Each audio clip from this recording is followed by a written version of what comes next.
네, 안녕하십니까. 조각가 정현입니다. 반갑습니다.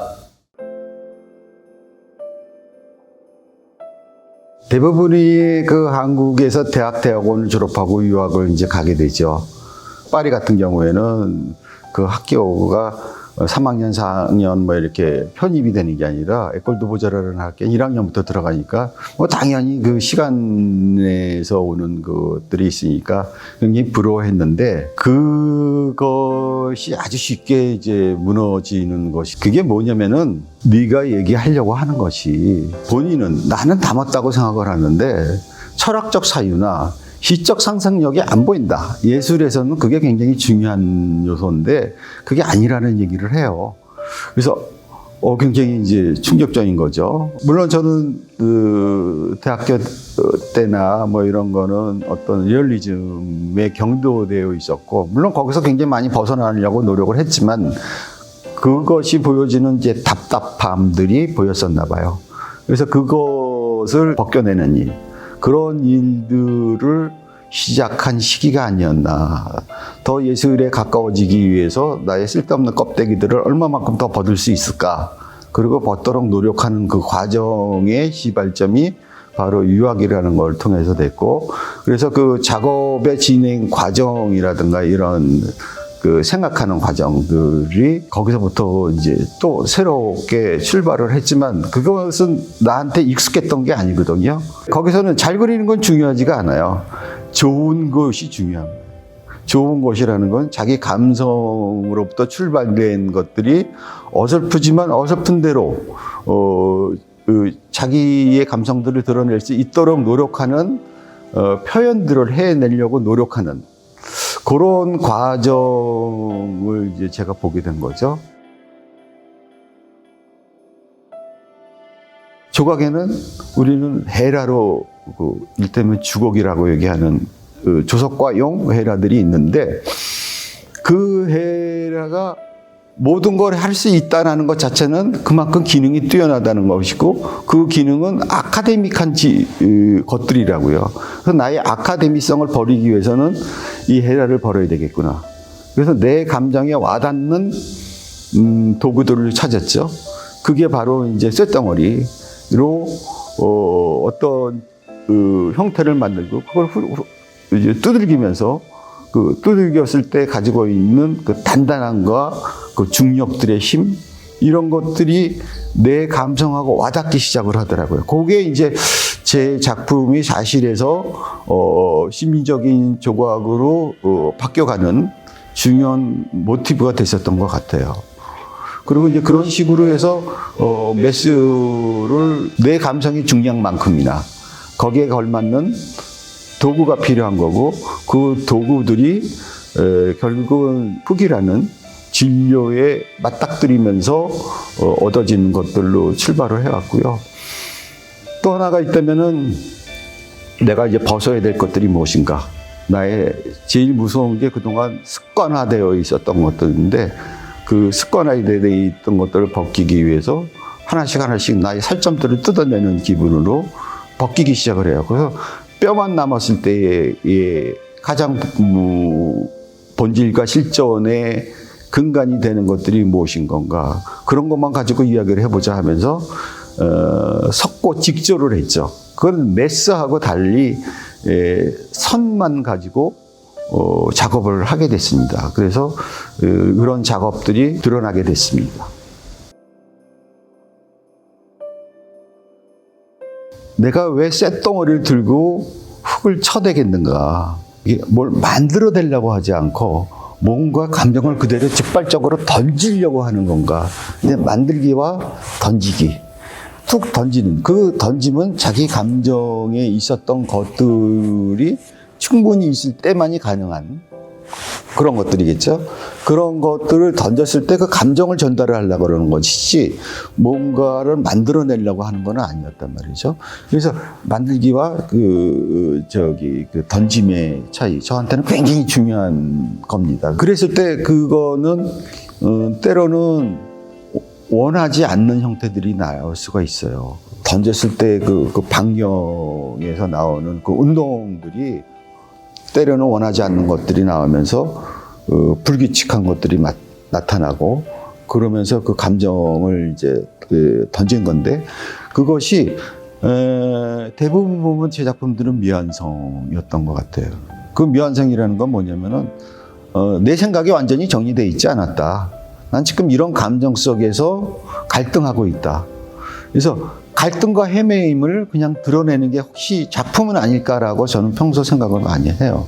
그러니까 얼만큼 생생한 것들을 드러내느냐가 중요한 것이지 그랬을 때 생동감과 생명감이 있다고 저는 생각을 했기 때문에 모든 것이 다 드러나면 나 결정체요.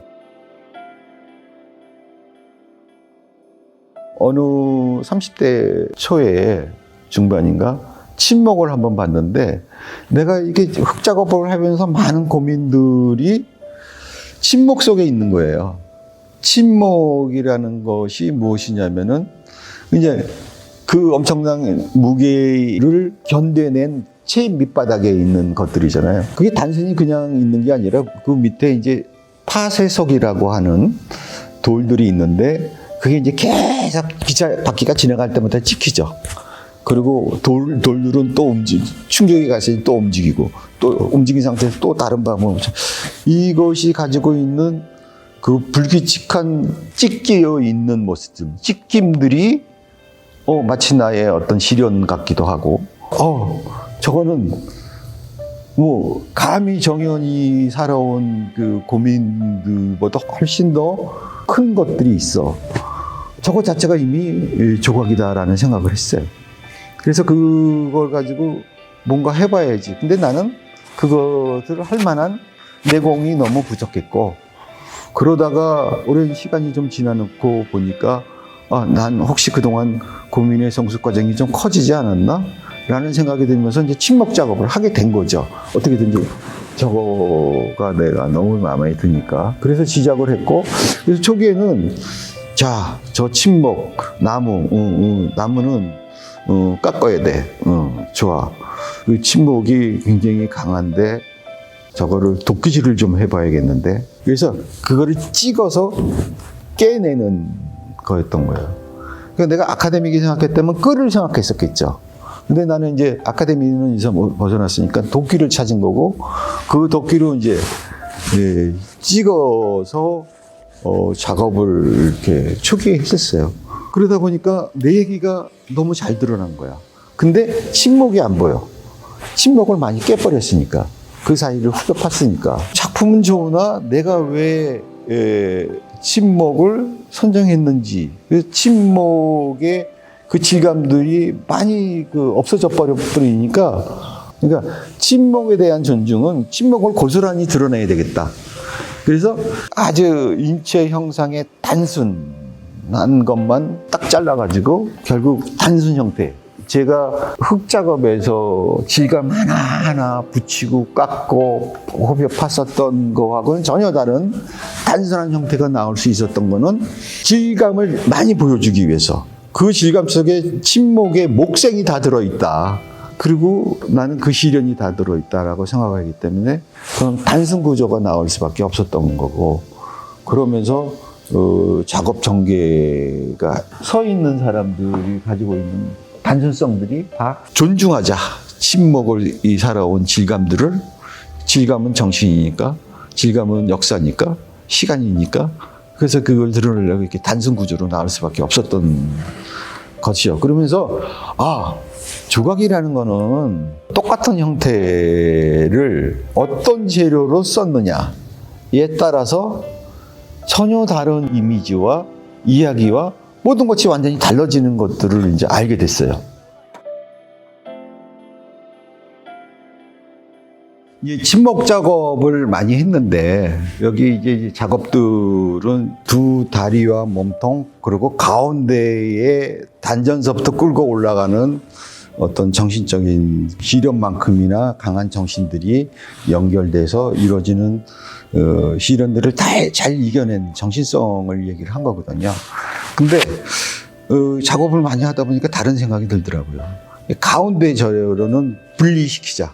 이것이 얘기하는 시련과 정신을 재료를 분리를 해보자. 그러면 스테인리스라든가 뭐 아니면 알루미늄이라든가 이런 것들을 하면서 시련도 중요하지만 결국은 이겨내는 힘이 더 중요한 게 아니냐. 그래서 그 정신만을 좀 부각시키는 의미에서 다른 재료를 써서 그거에 대한 단단함들을 꽉 잡아주기를 바라는 마음에서 그런 재료를 써봤습니다. 어느 제철소에 갔더니 이 덩어리가 하나 있는데 그게 뭐 저는 이게 세멘트 덩어리인 줄 알았어요. 그냥 그게 허예요. 회색빛이에요. 이게 쇠덩어리라는 거야. 그러면 이게 역할이 뭐냐? 이게 어떻게 해서 이런 형태가 나왔냐? 그랬더니 25m 높이에서 자석으로 끌어올려서 떨어뜨리는데 15톤서부터 20톤 되는 그 속이 꽉 차 있는 것들을 떨어뜨려요. 제철소는 철이 중요하잖아요. 그걸 부셔야죠. 부셔서 철은 철대로 다시 또 용광로에 가야 되기 때문에 그게 이제 가장 원시적인 방법이 쇳덩어리로 그걸 부셔버리는 거예요. 수직 강화에 단순 노동에 무한 반복에 이런 것들을 4, 5년, 5, 6년, 7, 8년까지 한다 그러더라고요. 그래서 이 덩어리가 그걸 부시면서 그 무게의 마찰 때문에 자기 몸이 잠깐만 어떤 때 깨져버리고 어떤 때는 짓물러지고 어떤 것들은 파이고 이런 질감들이 있더라고요. 이거는 잘 읽혀지지는 않지만 자기 몸을 깎아먹는 시련들을 보면서 이건 내 작품 아니야? 이런 생각이 확 들어왔던 거죠. 겉에 있는 거 걷어낼 거 걷어내고 또 생으로 그냥 갖다 놓은 게 아니라 이제 깎을 건 다 내고 그라인더를 정리하고 그 맛이 또 좋으려면은 그냥 넣는 게 아니라 그냥 바깥에다 뭐 한 1년씩 놔두면 이제 비 맞고 그러면서 녹이 슬고 녹이 쓴 위에다가 또 왁스도 칠해보고 그러면서 그때 그 단단해. 이게 결국은 단단함이잖아요. 그 단단함의 그 표면 처리를 제가 항상 만들죠. 그거는 하루 이틀이 되는 게 아니라 오랜 시간 동안 그거를 계속 변화 과정을 보면서 왁스 칠을 하고 또 비 맞으면서 어느 부분은 또 녹슬고 또 왁스 칠하고 이러면서 그렇게 한 거죠. 그냥 재료의 발견이고 그 재료를 존중한 거고 재료를 그냥 갖다 놓은 거예요. 하지만 그걸 왜 갖다 놨느냐? 그 왜 갖다 놓은 이유는 조금 아까 얘기했듯이 시련의 결정체, 이만큼 시련을 겪은 물질이 있을까라는 생각이 들어서 나한테는 벅차지만 벅찬 대로 나는 감에 따라가지도 못하지만 그 시련을 그냥 그거를 갖다 놓게 된 거죠. 나하고 동시됐을 때의 내 작품이라는 얘기를 할 수 있는데 꼭 동시시키지 않아도 나는 그런 거를 보아왔습니다. 저는 시련 덩어리들을 보아왔습니다. 그렇지만 그 시련들은 결코 비참하거나 비루하거나 처절하지 않습니다. 여기는 당당함과 뭐든지 뚫고 일어날 수 있는 힘이 보였습니다. 라는 이야기를 하고 싶어서 갖다 놓게 됐습니다.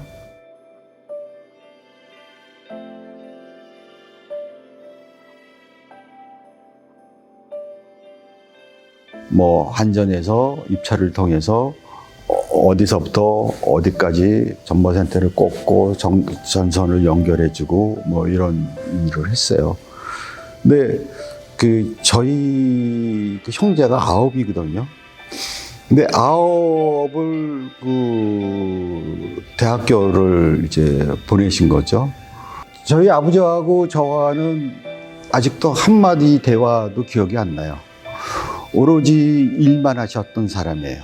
성실하게 자식 9 부담스러운 일을 다 해내셨는데 그런 것들이 저한테는 존경 너머에 있어요.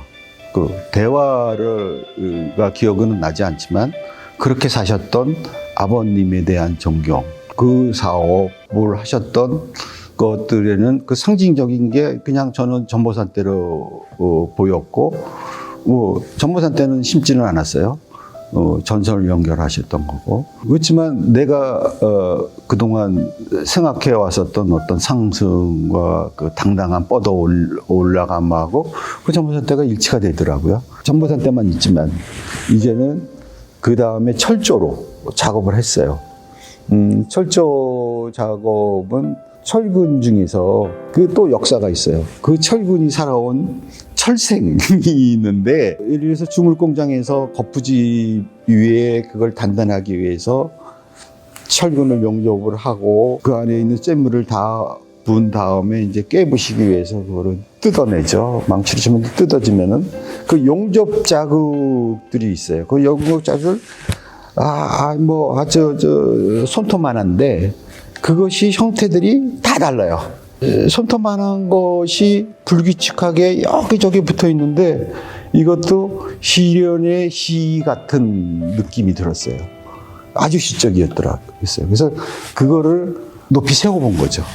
잘라서 피워서 해서 쫙 뻗어 올라가게 해서 그 안에는 손톱만한 것들이 촘촘히 쫙 박히고, 보통 이제 사람이 하면은 자기 의지대로 여기 붙이자 저기 붙이자 이렇게 하면 읽혀지는데 그게 참 읽혀지지 않는 불규칙함들이, 점들이 이렇게 쫙 있는 거를 보면서 그것 또한 우리의 삶의 그 점들이 아닐까라는 생각이 들었고, 그것들이 이제 뻗어 올라가는 거였죠.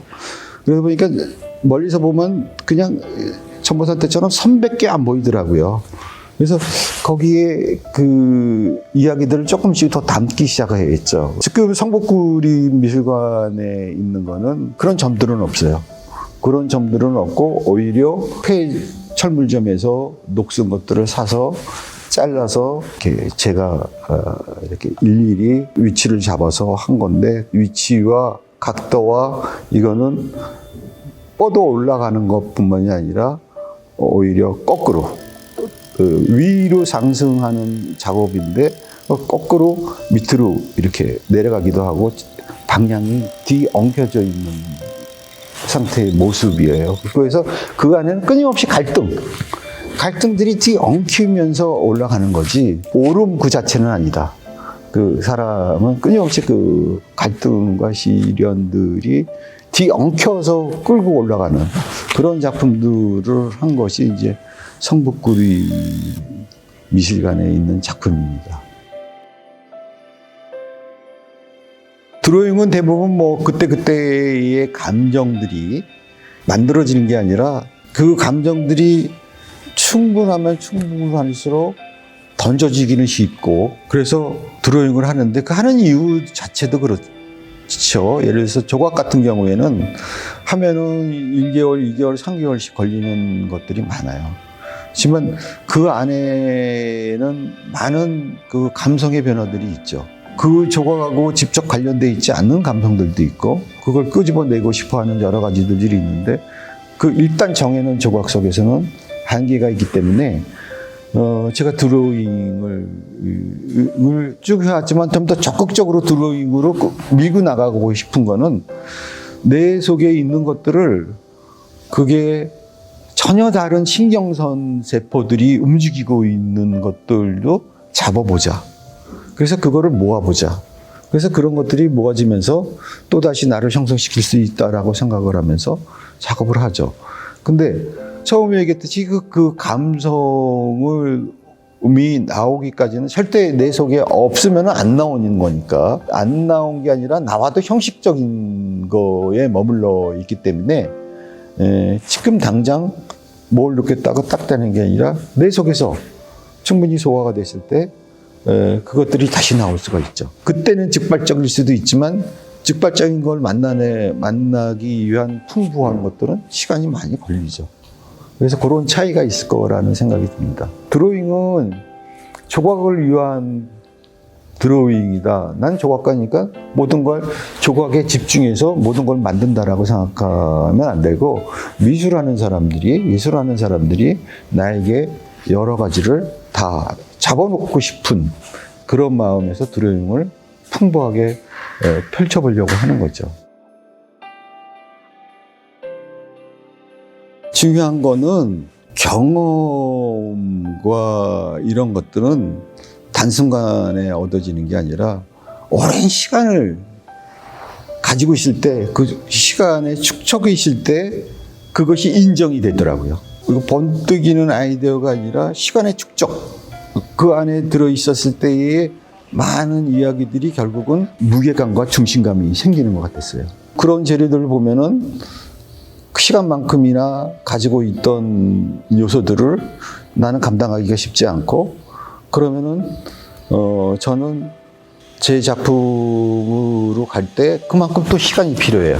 그래서 때로는 5년, 10년 동안 강원도 고성에서 탄 산불에 있는 것도 있는데, 이것도 2019년도 21, 22, 지금 이제 한 4년 됐네요. 저기서 얘기하려는 게 뭘까, 저 재료가 얘기하는 게 뭘까를 단숨에 나올 수 있는데, 그 단숨은 시간이 필요해요, 저한테. 딱 이런 거야 하면서 나올 수 있는 거는 나한테 시간이 많이 필요하다. 재료의 시간이나 내 속에 있는 시간이나 그 시간은 항상 오래 걸리고 더디고 조심스럽고 그러면서 나타나는 것 같습니다.